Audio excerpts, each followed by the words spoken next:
Cajoo, c'est une entreprise sociale qui travaille principalement en Afrique aujourd'hui pour répondre au double problème de l'accès et de la disponibilité des ressources éducatives, en particulier pour la jeunesse, pour permettre en fait à chacun de trouver des contenus qui leur permettent de changer leur vie. 50% aujourd'hui de la population mondiale n'a pas accès à Internet, et donc avec Cajoo, on a développé des systèmes de micro-cartes SD qu'on met dans le téléphone et qui transforment le téléphone en bibliothèque de contenu 100% hors ligne.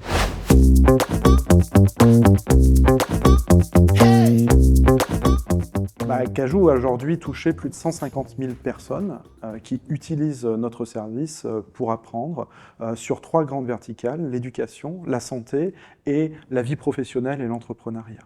Donc Cajoo, c'est plus de 3 millions de contenus qui ont été consultés l'année dernière.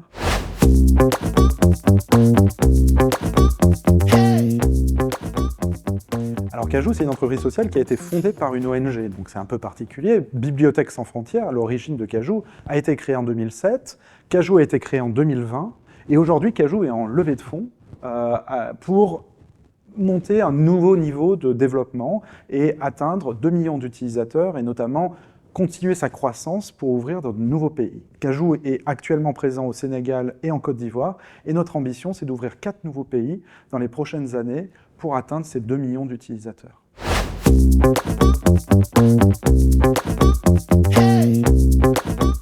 Quand on parle d'éducation, quand on parle de santé, quand on parle de vie professionnelle en Afrique, c'est difficile de trouver des modèles économiques qui sont reliés à ça.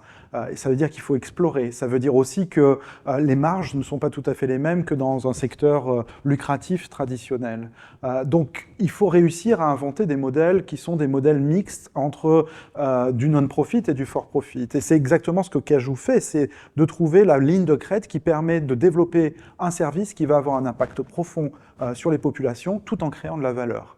Et la réalité, c'est que pour intéresser des fonds d'investissement à ça, c'est extrêmement difficile. D'abord, on parle de l'Afrique, ensuite on parle de thématiques qui ne sont pas les plus forcément faciles à financer, et donc il faut trouver des investisseurs engagés. C'est ce qu'on a trouvé avec Fitrust, qui nous a rejoints il y a maintenant 2 ans, et grâce à qui l'accompagnement, ce n'est pas simplement un accompagnement financier, c'est aussi un accompagnement avec de l'intelligence, avec du savoir-faire dans notre conseil de surveillance, avec des réseaux. Et tout ce soutien et cet accompagnement-là, ça nous permet aujourd'hui d'atteindre le break-even et de se relancer dans une nouvelle phase de croissance.